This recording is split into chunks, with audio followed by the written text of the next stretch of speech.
रूस बॉर्डर पर नेटो की मिलिट्री ड्रिल भी चल रही है। ब्रिटिश सैनिकों ने दिखाई है सैन्य ताकत। फिनलैंड और स्वीडन के भी जवान इस ड्रिल में शामिल हुए हैं। और वहीं नॉर्वे में भी नाटो की मिलिट्री ड्रिल हुई है। अमेरिकी सेना के साथ बड़े पैमाने पर यह ड्रिल की गई है। अमेरिकी मरीन ने दिखाई अपनी ताकत। मशीन गन से जवानों ने फायरिंग की है। अमेरिकी सेना के साथ बड़े पैमाने पर यह ड्रिल हुई है। नॉर्वे में नाटो की मिलिट्री ड्रिल की जानकारी है, जिसमें अमेरिकी सेना भी साथ थी। अमेरिकी मरीन ने अपनी पूरी ताकत दिखाई है। मशीन गन से जवानों ने फायरिंग की।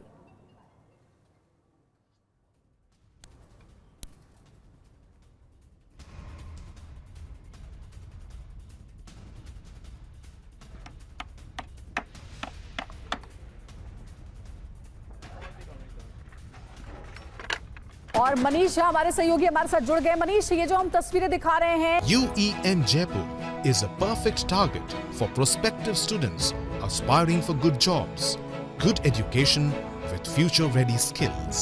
नॉर्वे और अमेरिकी सैनिक साथ में मिलकर के अपनी अमेरिकी ताकत भी दिखाई गई है और ड्रिल ये आयोजित की गई, जिसमें कई मशीन गन्स का इस्तेमाल भी किया गया है।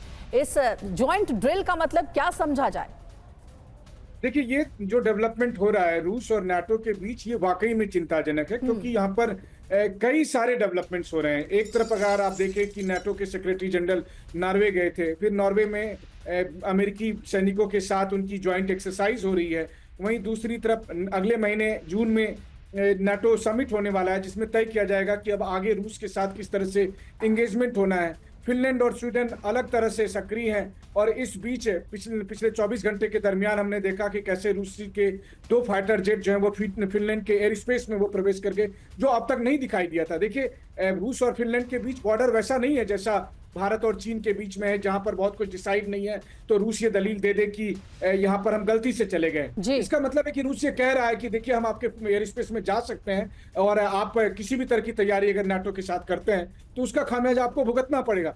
कुल मिलाकर एक तरफ जहां दुनिया ये उम्मीद रख रही है कि रूस और यूक्रेन के बीच युद्ध विराम होगा, वहीं दूसरी तरफ रूस और नाटो के बीच एक बड़े युद्ध की दोनों पक्षों से तैयारी हो रही है और ये दुनिया के लिए सबसे बड़ी चिंता की। बिल्कुल मनीष, आप ठीक कह रहे हैं। एक और जहां सीज फायर को लेकर बात हो रही है, तो वहीं दूसरी ओर टेंशन ज्यादा ही बढ़ती हुई नजर आ रही है रूस और यूक्रेन के बीच। हाल ही में जो कीव में बड़ा हमला रूस की ओर से किया गया है, उसको लेकर तो कम से कम यही समझ आ रहा है।